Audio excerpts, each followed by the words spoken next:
Mesdames et messieurs, bonsoir et merci d'être au rendez-vous de cette session d'information sur Canal 3. Bénin, voici les titres du journal.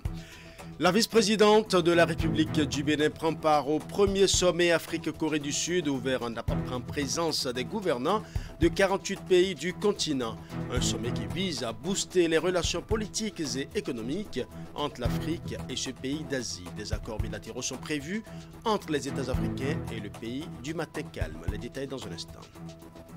Et pendant ce temps, au Bénin, la tournée d'explication et de reddition de comptes entamée par le gouvernement depuis quelques jours se poursuit sur le terrain.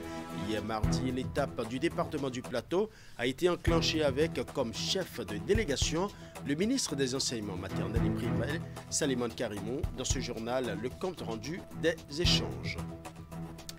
Nous ferons également un tour à Paraco qui abrite depuis hier mardi un atelier de formation initié par le ministre des Enseignements secondaires, techniques et de la formation professionnelle au profit des enseignants de la spécialité mécanique automobile. Une quinzaine de participants en provenance de différents lycées techniques du pays sont mobilisés pour être outillés sur un thème assez évocateur et d'actualité. Voilà pour les titres. Mesdames et messieurs, à nouveau, bonsoir. Ouvrons ce journal par le premier sommet Afrique-Corée du Sud, une rencontre à laquelle prend part la vice-présidente de la République du Bénin. C'est une rencontre ouverte en présence des gouvernants de 48 pays du continent. Un sommet qui vise à booster les relations politiques et économiques entre l'Afrique et ce pays d'Asie.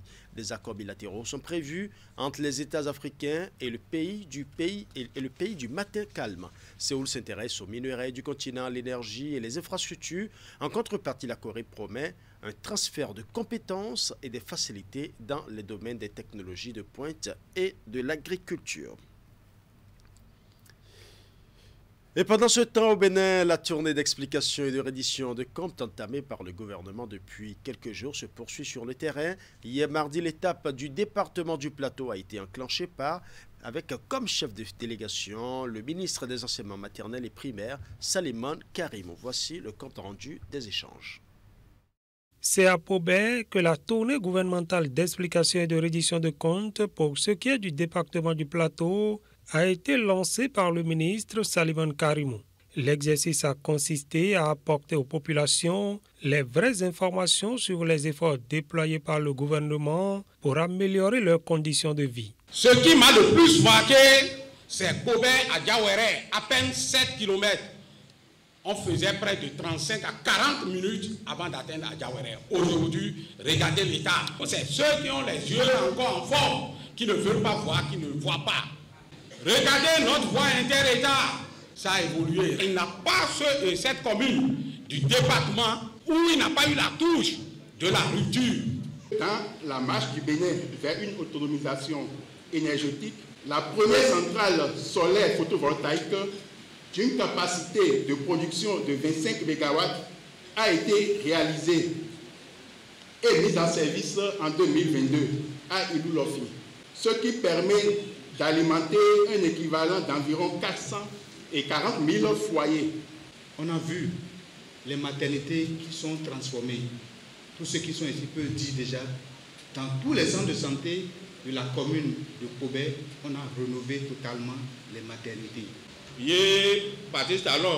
En langue nationale Nago, le ministre Salimane Karimou va expliquer aux populations qu'à travers ses nombreuses réalisations en matière d'eau, d'assainissement, de routes, de santé, d'éducation et de sécurité, Patrice Talon a mis l'humain au cœur de sa politique. Ceux qui sont venus écouter sont conquis et à Joseph Diogbenou de les envoyer en mission.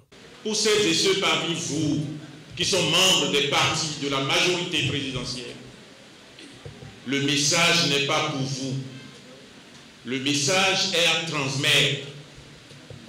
Le message que vient de nous donner le ministre, chef de délégation, est un message destiné aux citoyens ordinaires. Et nous devons faire notre ce message. Ne gardons pas ce message pour nous. Nous devrions être sur le terrain en permanence, être fiers de ce qui est fait, sentir ce qui n'est pas fait, parce que tout n'est pas fait. assurer les uns et les autres que ce qui n'est pas encore fait sera fait. La tournée gouvernementale se poursuit dans le département du Plateau et la délégation conduite par le ministre Salimane Karimou sera prochainement dans les communes de Kétou, d'Ifanyi, de Sakété et d'Adjawéré. L'autre actualité au Bénin, c'est l'examen national du certificat d'études primaires dont les épreuves prennent fin ce mercredi dans la plupart des centres d'examen. Hier mardi, c'était le deuxième jour de composition. Une de nos équipes de reportage était à Ouida pour constater l'ambiance qui a prévalu au terme de cette deuxième journée de composition. Voici le constat fait au niveau du complexe scolaire de Tové à Ouida. Reportage. Deuxième journée de composition ici au complexe scolaire de Tové de Ouida. Il est 17h30 et les candidats à l'examen du certificat d'études primaires débordent de joie après les épreuves de cette journée. De plein gré, ils souhaitent tous nous raconter comment s'est déroulée cette deuxième journée de composition. Oui, on a bien travaillé en mathématiques. J'ai travaillé dans toutes les matières. J'ai fait la mathématique, dictée et dessin. Jusqu'à aujourd'hui, ça s'est bien passé dans les matières. Et j'ai pu travailler dans certaines matières. Au portail, les parents attendent impatiemment leurs enfants. Eux aussi se disent satisfaits des dispositions prises par les autorités pour assurer le bon déroulement de l'examen. D'abord, je tiens à remercier les autorités, surtout notre ministre Salimane Karim, qui a conjugué ses efforts avec ses équipes pour la tenue effective de cet examen 2024. Effectivement, les choses se sont bien déroulées et les enfants ont donné le meilleur d'eux-mêmes.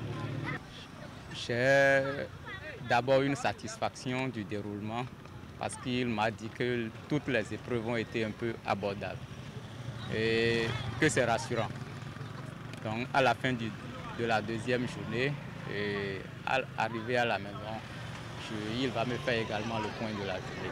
Pour faciliter l'accès au centre de composition et réduire les cas d'accident en ces périodes d'examen, des agents sont déployés par le Centre national de sécurité routière pour aider les candidats dans la traversée de la voie. Les examens et devant l'école, il se trouve qu'il y a des motos, des voitures qui passent.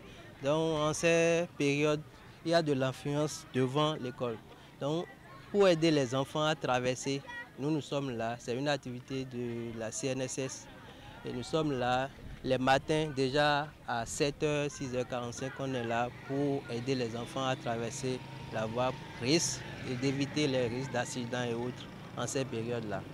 En attendant les dernières épreuves consacrées au sport, plusieurs candidats se considèrent déjà comme admis et détenteurs de leur premier diplôme scolaire. Ils seront situés sur leur sort dans quelques semaines.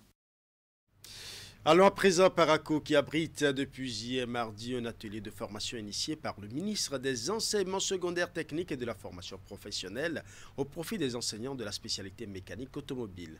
Une quinzaine de participants en provenance de différents lycées techniques du pays sont mobilisés pour être outillés sur un thème assez évocateur et d'actualité. Je vous laisse découvrir. Renforcer les capacités techniques de ces formateurs et enseignants de la spécialité mécanique automobile, c'est l'objectif de cet atelier de formation démarré ce mardi 4 juin 2024 à Parakou. La salle de conférence du collège privé d'enseignement technique Don Bosco sert de cadre à cette activité prévue pour durer 4 jours. Une quinzaine de participants venus des lycées techniques et professionnels du Nord comme du Sud prennent part à cette rencontre de renforcement des capacités. La stratégie nationale de l'enseignement et la formation technique et professionnelle prévoit d'instituer dans le système la professionnalisation des formateurs des établissements de l'ETFP.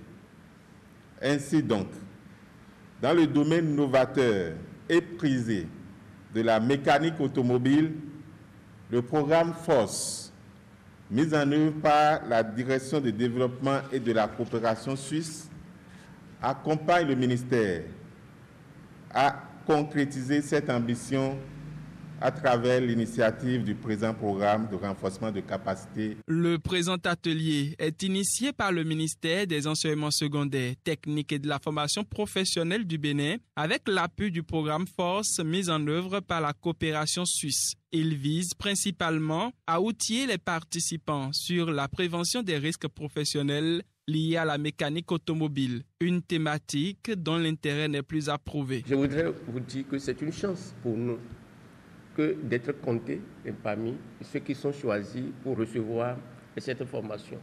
Parce que c'est une formation de qualité qui va être donnée. Et vous voyez le thème de la formation, vous voyez, les risques professionnels dans le domaine de la mécanique automobile. Et parce que vous êtes toujours avec les engins. Voilà. Et il vaut mieux qu'on vous aguerrisse. Assuré pour la circonstance par un enseignant et consultant venu de la Chambre des métiers et de l'artisanat des pays de la Loire en France, cette formation sera un moment d'échange et de partage de connaissances. La représentante du projet Force invite à cet effet les bénéficiaires à l'assiduité. Le chargé de programme empêché vous envoie ces mots d'encouragement et vous souhaite beaucoup de succès dans les travaux. Nous espérons que ces renforcements de capacité vont profiter aux enfants que vous encadrez. À travers cet atelier de renforcement de capacité, les autorités en charge du secteur de l'éducation tendent vers la concrétisation de l'ambition de l'exécutif de faire de l'enseignement technique et professionnel un levier de développement économique en République du Bénin. Les jeunes leaders du Septentrion engagés dans la promotion de la paix et la cohésion sociale dans les zones d'intervention du projet Jeunes pour la paix au nord du Bénin ont reçu samedi dernier à Nati Tengu des grants de 500 000 francs CFA. Ces subventions leur permettront de mener des actions de sensibilisation pour la paix dans leurs communautés respectives. La cérémonie de remise de ces grants, qui intervient après plusieurs jours de formation, a été rehaussée par la présence du chef bureau par intérim de l'UNICEF à Nati Tengu. Reportage. Après 3 jours de formation au profit de ces jeunes leaders du Septentrion sur des thèmes divers et variés, en lien avec la paix et la cohésion sociale dans les zones d'intervention du projet Jeunes pour la paix au nord du Bénin, un projet mis en œuvre par Afrique EduTech et l'UNICEF, voici ces jeunes désormais aguerris, prêts à mener des actions de sensibilisation sur le terrain en vue de renforcer le vivre ensemble dans leurs communautés respectives. Pour s'auto-évaluer et devant leurs formateurs, ils ont présenté des sketchs très édifiants sur divers thèmes, dont celui relatif à la gestion des conflits entre agriculteurs et éleveurs.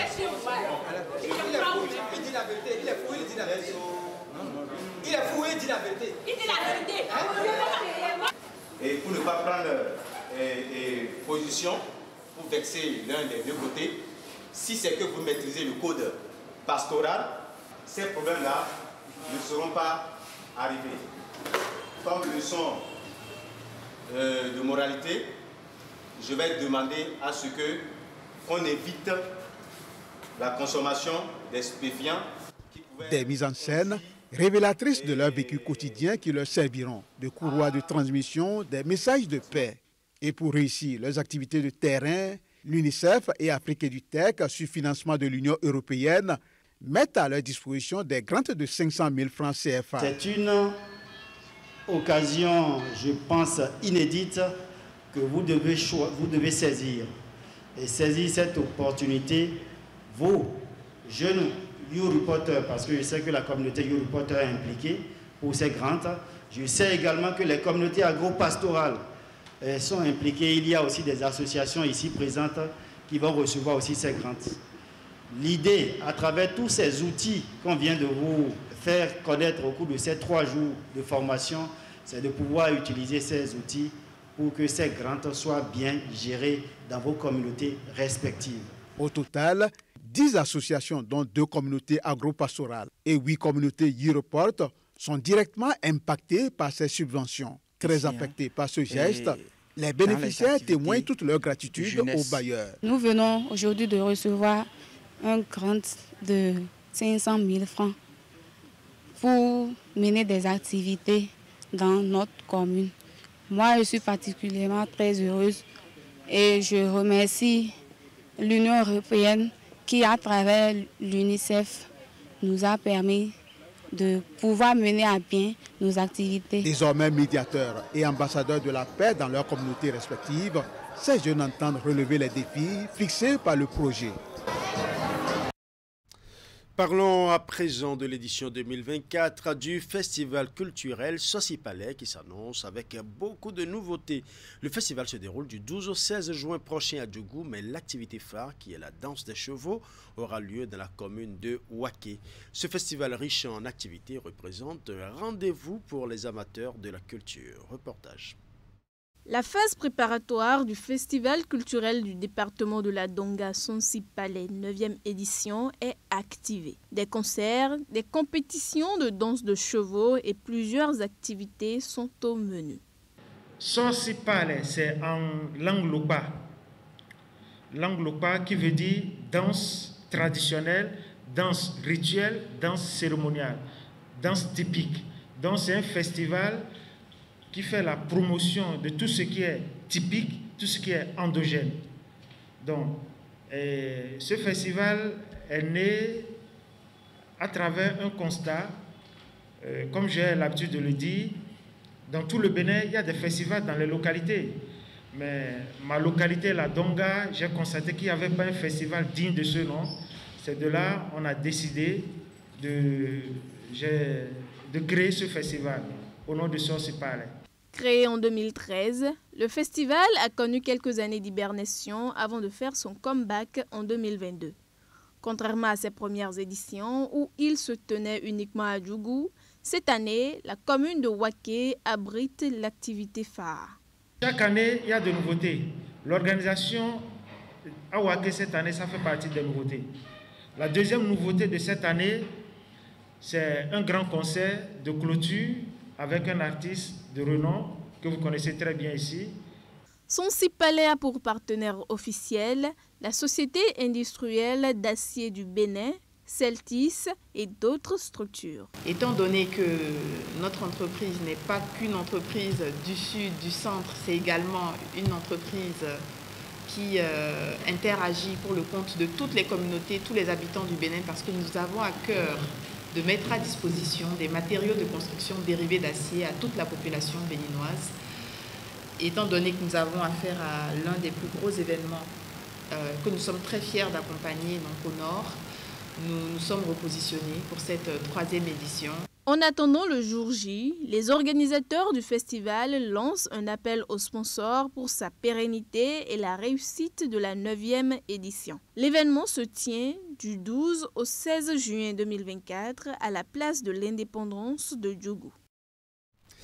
27 motos flambant neuves sont officiellement remises aux animateurs intervenant dans le projet Emploi des jeunes pour l'amélioration de la sécurité alimentaire au nord du Bénin.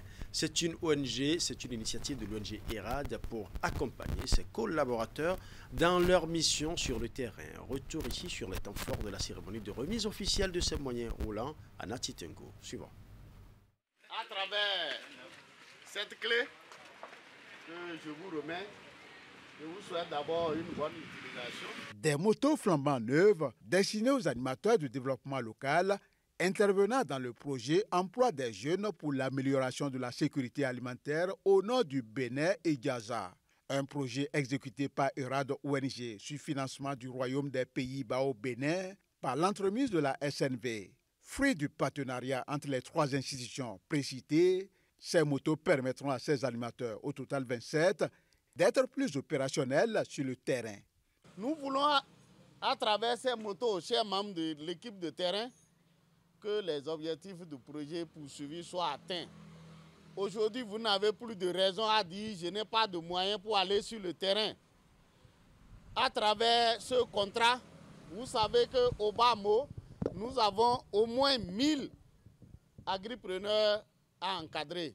Et qui dit 1000 agripreneurs, ça veut dire que nous avons au moins 1000 hectares de soja à cultiver.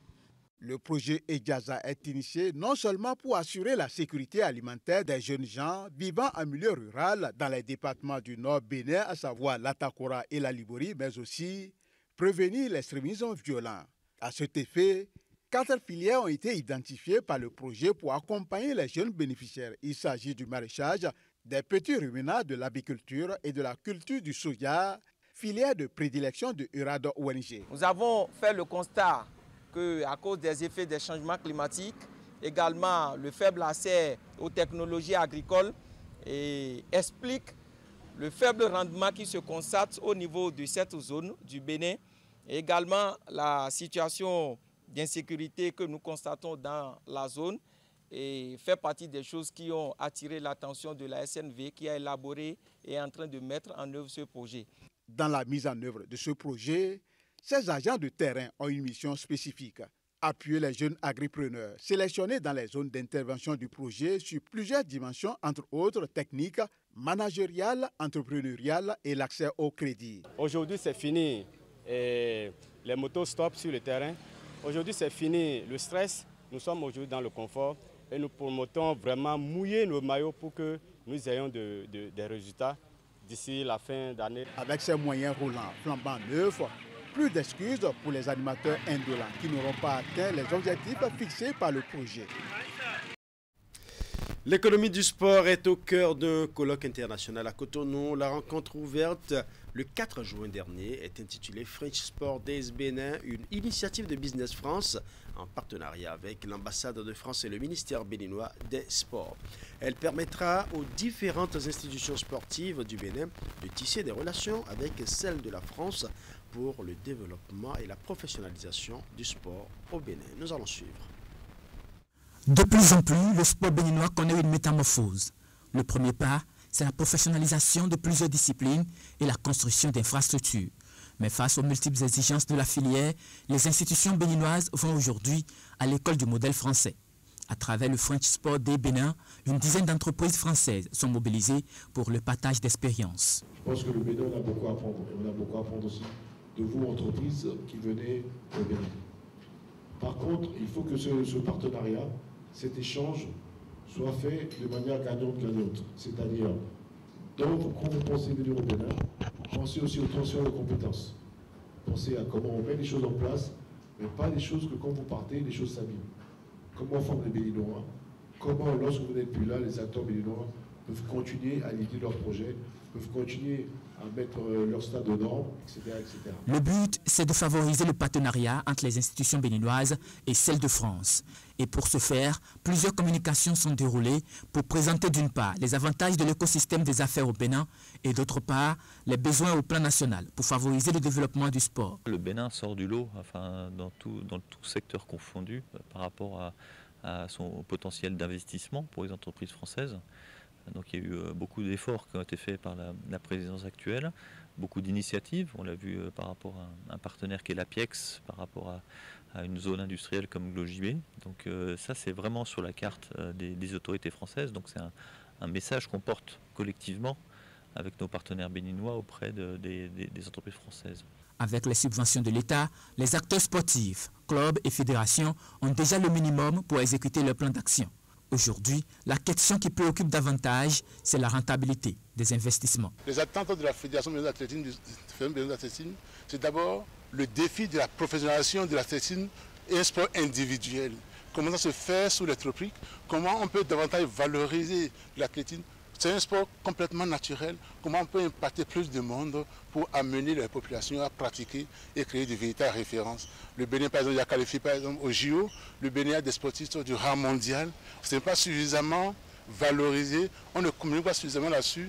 Et on n'a pas les ressources nécessaires pour le faire. Comment il faut créer l'impact de votre structure, de ce que nous faisons sur une grosse partie de la population et qui est vendable à des personnes qui ont besoin d'être visibles et donc d'accompagner et qui veulent juste une visibilité. Voilà, vous voyez, donc ceux-là vont nous apporter ces expertises et ils pourront nous accompagner dans un partenariat qu'on mettra en place avec eux. Donc pour nous, c'est créer la richesse, désormais.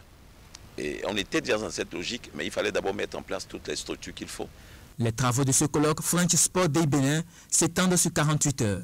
En dehors des panels animés par des experts, les entreprises françaises invitées vont aussi présenter des pitchs sur leurs différents services. Cette rencontre est une initiative de Business France qui est accompagnée par le ministère des Sports et l'ambassade de France au Bénin. Voilà, ce sera tout pour ce journal. Merci pour votre aimable attention. Bonne soirée à chacun et à tous.